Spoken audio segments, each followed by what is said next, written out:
Welcome to Four Leaf Whiskey, where today we're drinking bourbon. So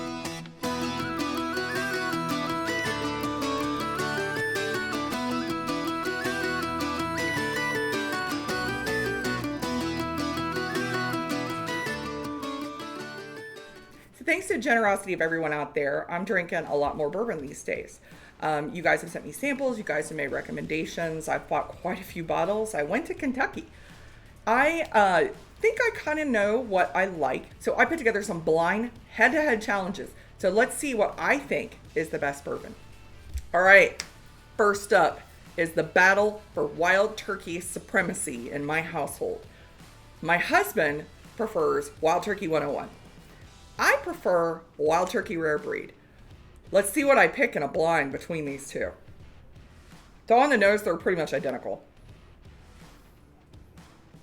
I'm getting a lot of peanuts. I'm getting a little more mint with this one. Just a little bit of mint, anise. Cheers. So this one I'm getting like peanuts in the shell. Like you go into a steakhouse and the shells are all over the floor and they give you a big bag of peanuts right as you walk in.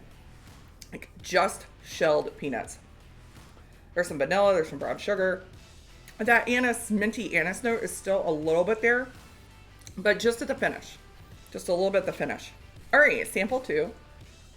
I still get peanuts, but it tastes like peanut flavoring.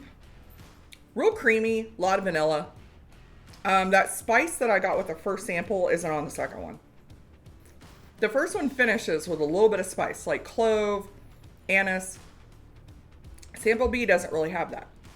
Sample B is just the peanut, vanilla, brown sugar. It just doesn't quite have the complexity. Got to pick a winner. I'm going with this one. So this one is, hey, Wild Turkey Rare Breed. My husband is wrong. This is better. All right, battle number 2. So I'm doing Smoke Wagon Uncut Unfiltered versus Smoke Wagon Uncut the Younger. So let's see which one is the better. Now these are different on the nose. I'm getting a lot more fruity notes off of this sample. It's peaches and fresh cut apple, kind of green apple, and they're still vanilla. I'm getting the same notes on this one. They're just dialed down a bit. So there's some citrus, brown sugar, vanilla, a little oakiness, a little bit of woody notes, which I really like. All right, let's try glass 2. Same thing on the nose. I'm getting those fruity notes on the palate and all those same notes, but they're just dialed down. There's still some citrus, some peach, red apple. Finish is really, really short on this one. I like the flavor.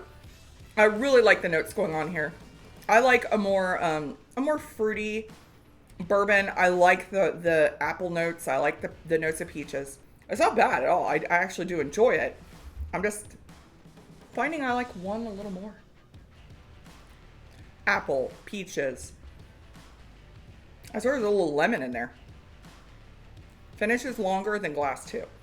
All right, so I am going with glass 1 on this one, which is Smoke Wagon Uncut Unfiltered. That means this is the younger. That explains actually why it's just not quite there.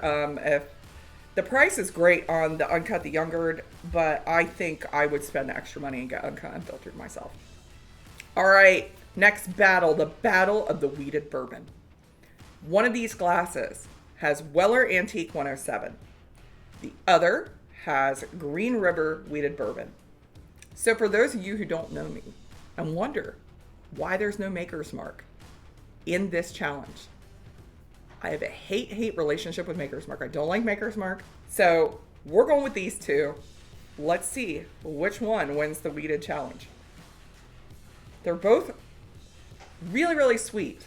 These are by far the 2 sweetest of the whiskeys I've tried today. Ooh, it's like cotton candy. Yeah, that is total cotton candy. The first one is more like candy apple. I'm still getting some fruit notes. Apple, but there's definite like candy apple or marshmallow. This glass is all, I'm not getting fruit notes, but I'm getting total cotton candy. All right, I'm excited to try these two. Number 1. Oh man, I like that. That's sweet. All that candy note comes first, but then you get a really nice woody note right after. And that woody note finishes. And it doesn't have a huge amount going on. It's like sugared vanilla. I mean, there's a like confectioner sugar. And then there's this really nice oaky note, and that's what really lasts. So not a lot of spice. Let's try glass 2. Ooh. I was not expecting that. So on the nose, it's all cotton candy. On the palate, it's Sugar Smacks cereal. That's the sugar, the cinnamon, the puffed wheat. That is Sugar Smacks cereal. God, this is going to be the hardest one yet. So those of you who know me, I'm a big fan of double oak bourbons, French oak stave. You throw a French oak stave in bourbon, I absolutely love it. This is so hard. How do you pick one? These are so good. Oh. Okay. I've had my deliberations. I've stepped back and reflected. I am going with sample 2. So I'm going with that one, the one that tasted just like Sugar Smack cereal. I really loved this one. This is dessert class. It's so good. So let's see what that is. That is Green River Wheated Bourbon. I didn't think anything could top Weller 107 for me, but that one, yeah, that one's really good. That one is just Sugar Smack cereal. It's cinnamon, it's vanilla, it's puffed wheat. That's really good. So let me know in comments if you've had any of these bourbons. I look forward to trying more bourbons with you, and I look forward to seeing everyone at Bourbon on the Banks. Sláinte.